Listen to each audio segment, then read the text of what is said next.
Hello and welcome everyone to the fifth episode of Relax, si Lord at ang mga santo ang bahala sa atin.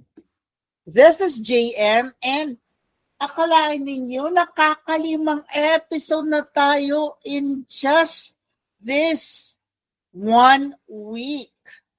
5 episodes na and we're on our way to our weekend edition by this coming Saturday. Ang bilis ng panahon, ang bilis ng oras. Pero anyhow, we're very grateful enough sa lahat ng mga nakinig sa ating mga podcast episodes simula pa nung una hanggang sa ngayon. We're very much grateful for you, aming mga relaxers. Kaya, wag na natin patagalin pa. Simulan na natin ang ikalimang episode o ikalimang pagtatanghal ng Relax. Si Lord at ang mga santo ang bahala sa atin. For the very first time in history, we will be going Filipino straight para sa episode na to. Yes. We will be going straight Filipino language. At ang mapapakinggan ninyo ay Filipino language ng mga pagbasa ngayong araw na ito ng Huwebes ng unang linggo sa karaniwang panahon. Kaya samahan nyo kami sa mga susunod na minuto para pagnilayan natin ang mga pagbasa ngayong Huwebes ng unang linggo sa karaniwang panahon. Ang ating unang pagpapahayag ay hango sa sulat ni Apostol San Pablo sa mga taga-Hebreo, Kabanata 3, talata 7 hanggang 14. Muli, ang ating unang pagpapahayag ay mula sa sulat ni Apostol San Pablo sa mga taga-Hebreo, Kabanata 3, talata 7 hanggang 14. Pagpapahayag mula sa sulat sa mga Hebreo. Mga kapatid, gaya ng sabi ng Espiritu Santo, kapag narinig ninyo ngayon ang tinig ng Diyos, huwag maging matigas ang iyong ulo, tulad noong maghimagsik kayo at subukin siya sa ilang. Dooy tinukso ako at sinubok ng iyong mga magulang, sabi ng Diyos. Ngayong nakita nila ang mga ginawa ko sa loob ng 40 taon, kaya't kinapuotan ko ang lahing iyon. At sinabi ko, lagi silang nagpapakaligaw, hindi na nila natutuhan ang aking mga daan. Kaya sa galit ko'y aking isinumpang, hindi sila makakapasok at makakapamahinga sa piling ko. Mga kapatid, ingatan ninyong huwag sumama ang sino man sa inyo at mawala ng pananampalataya hanggang sa talikdan ang Diyos na buhay. Sa halip, magpaalalahanan kayo araw-araw habang may panahon pa, upang ang sino man sa inyo'y di madaya at maging alipin ng kasalanan. Sapagkat tayong lahat ay kasama ni Kristo kung mananatili tayong matatag hanggang wakas sa ating pananalig sa Kanya. Ang salita ng Diyos. Salamat sa Diyos. Ang tugon sa ating salmong tugunan ngayong araw na ito ay, Panginooy inyong dinggin, huwag niyo siyang salungatin. Pakiulit po. Panginooy inyong dinggin, huwag niyo siyang salungatin. Tayo ay lumapit sa kanya'y sumamba at magbigay galang. Lumuhod sa harap nitong Panginoong sa ati lumalang. Siya ang ating Diyos, tayo ay kalingan niyang mga hirang. Mga tupa tayong inaalagaan. Tugon, Panginooy inyong dinggin, huwag niyo siyang salungatin. Ang kanyang salita ay ating pakinggan, iyang inyong puso'y huwag patigasin. Tulad ng ginawa ng iyong magulang nang nasa Meriba, sa ilang ng Masa, ako'y tinuksot, doon ay sinubok ng iyong magulang. Bagamat nakita, aking ginawang silang nakinabang. Tugon, Panginooy inyong dinggin, huwag niyo siyang salungatin. 40 taon sa inyong ninuno ako ay nagdamdam. Ang aking sinabi, sila Israel, walang pakundangan at ang mga utos ko ay sinusuway. Dahil sa galit ko, ako'y sumumpang di sila daratal sa lupang pangako aking inilaan. Tugon, Panginooy inyong dinggin, huwag niyo siyang salungatin. Aleluya, aleluya, ipinangaral ni Jesus ang paghahari ng Diyos, sakit ay kanyang ginamot. Aleluya, aleluya. Ngayon ay dadako na tayo sa ating ebanghelyo para sa araw na ito, at ito ay hango sa ebanghelyo ni San Marcos, Kabanata 1, talata 40 hanggang 45. Muli ang ating ebanghelyo ngayong araw na ito ng Huwebes ng unang linggo sa karaniwang panahon ay hango sa ebanghelyo ni San Marcos, Kabanata 1, talata 40 hanggang 45. Sumainyo ang Panginoon at sumainyo rin ang pagpapahayag ng mabuting balita ng Panginoon ayon kay San Marcos. Papuri sa iyo, Panginoon. Noong panahong iyon, may isang kitonging lumapit kay Jesus, nanikluhod at nagmakaawa. Kung ibig po ninyo'y mapagaling ninyo ako. Nabag si Jesus at tinipon niya. Hinipo siya.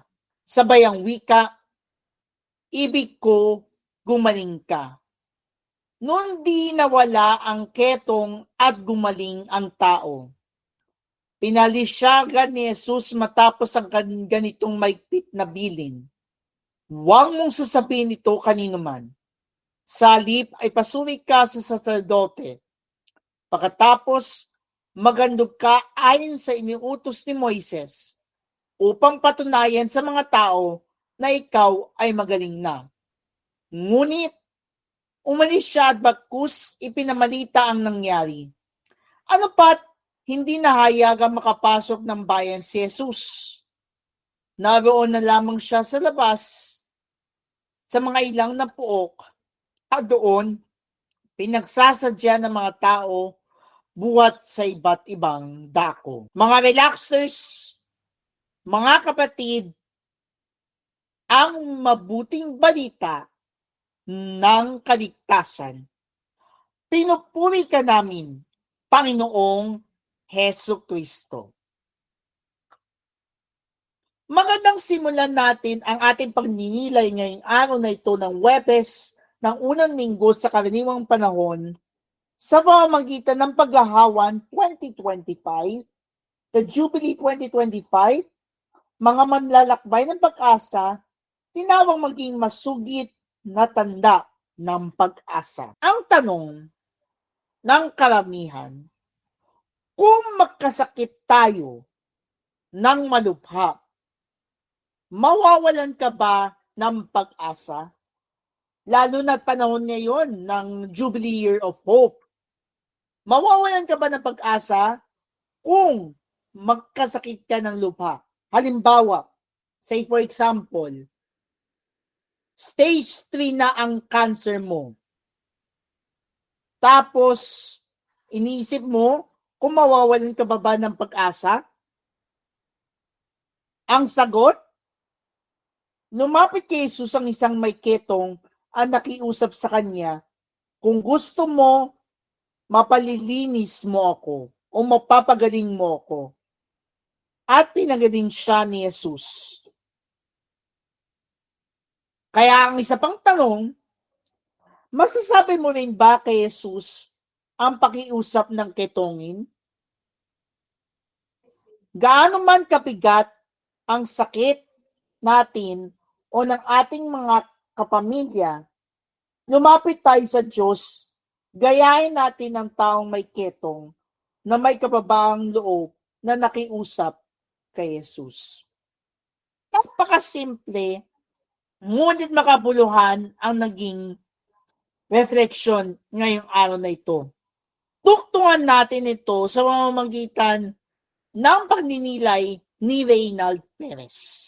Ang ebanghelyo ngayon ay ang pagtatakbo ni Jesus sa isang ketongin. Ang kultura dati ng mga Israelita ay umiwas sa mga taong may ketong sa kanilang balat upang hindi sila mahawa nito. Kasi noong mga unang panahon, kapag may ketong ka, iiwas yan kasi tinuturing nila na yung isang may ketong ay marumi. Subalit itong ketongin ay mismong lumapit kay Jesus upang humiling kay Kristo. Siguro napagtanto niya na si Jesus ay ang Mesiyas at kahit pinagbabawalang siyang lumapit ayon sa kinaugalian, lumapit pa rin siya sa kanya upang hiling na siya'y mapalinis. At mula sa bibig ni Jesus na mahabag at malasakit ay winika ng paglinis ng kanyang balat. Kahit pinagbawalan nito na huwag ipaalam sa ibang tao ang nangyari, patuloy na pinahayag ng lalaki ang kagandang loob ng kababalaghang ito. Makikita natin sa kwento ang dakilang awa ng Diyos na ipinahayag sa katauhan ni Jesucristo.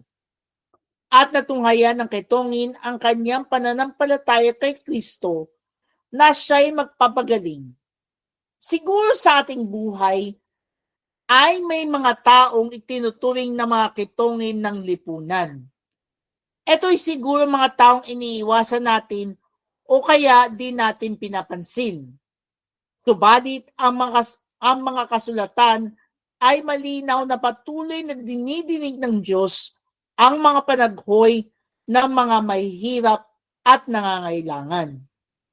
Kaya ipinaalala sa atin ng unang pagpapahayag na hango sa sulat sa mga Hebreo, Kabanata 3, talata 14 hanggang Kabanata 3, talata 7 hanggang 14, at sa salmong tugunan na ang tugon ay, Panginooy inyong dinggin, huwag niyo siyang salungatin, na narinig natin mula sa ating mga tenga, na isa puso natin ito sa ating araw-araw na pamumuhay. Kaya, katulad ni Kristo, nawa ipakita natin ang ating habag at malasakit sa isa't isa. Lalong-lalo ang mga taong niyuyurakan at hindi binibigyan ng masyadong pansin. Yan ang pinakang refleksyon ni Richard ni Reynald Perez hango sa awit at papuri. Kaya't manalangin tayo ngayon na tayo ay pagilingin sa ating sakit, lalo na kung meron kang malubhang sakit. Sa ngalan ng Ama at ng Anak at ng Espiritu Santo. Amen.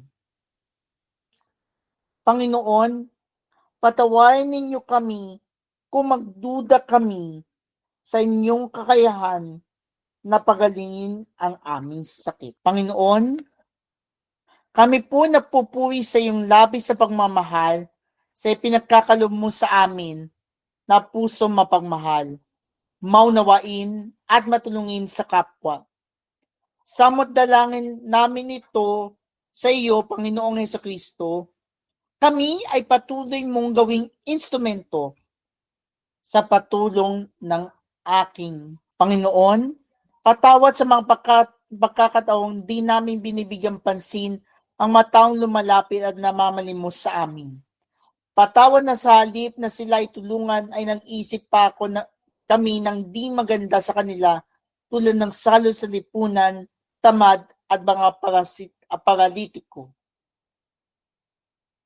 Turuan ninyo kami maging tulad mo na ang habang na pinairal sa kabila ng pandidirin ng iba sa kitongin.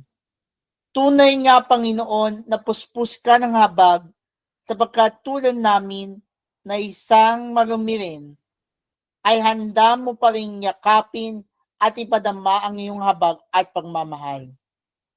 Dalangin namin na magawa naming makaroon din kami ng habag tulad sa iyo at may bahagi sa iba ang pagmamahal na nagmumula sa iyo. Panginoon, patawarin mo po kami sa aming mga nagawang kasalanan, yung hindi namin pagbibigay ng tulong sa taong humihingi nito, yung pagbabaliwala namin sa damdamin ng aming kapwa, patawad po, Panginoon. Sa kabila ng lahat, hindi ninyo pa rin kami pinababayaan. Salamat, Panginoon, sa mga biyayang patuloy ninyong pinagkakaloob at naway hangarin namin makapagbahagi rin sa aming kapwa at palagi naming hangarin na makagawa ng mga bagay na ikalulugod mo at makakatulong din sa amin sa mga taong nangangailangan kahit na sa maliit naming kakayahan. Naway, Panginoon, ipagkaloob mo na rin sa amin ang kagalingan namin sa aming mga karamdaman, katulad ng pagkakaloob mo ng kagalingan sa mga taong may sakit, katulad sa isang kitongin at ng iba pa na humihingi ng kagalingan mula sa iyo. Kami taos puso na nananalig na ipagkakaloob mo din sa amin ang kagalingan namin sa lahat ng aming karamdaman at sa lahat ng mga taong pinahihirapan din ng karamdaman tulad namin. Ang lahat ng ito ay itinataas po namin sa pangalan ni Jesus na may pasasalamat. Amen. Sa ngalan ng Ama at ng Anak at ng Espiritu Santo. Amen. At dyan po nagwawakas ang ating ikalimang pagtatanghal ng relax. Si Lord at ang mga santo ang bahala sa atin. Ito po si JM na lagi nagpapaalala na huwag tayong mawala ng pag-asa. Manalig tayo sa Diyos upang iligtas tayo at pagalingin sa ating karamdaman. Magandang araw po sa inyong lahat at pagpalain po tayo ng buong may kapal sa buong maghapon. Ngayong hapon hanggang sa tayo'y matulog. God bless.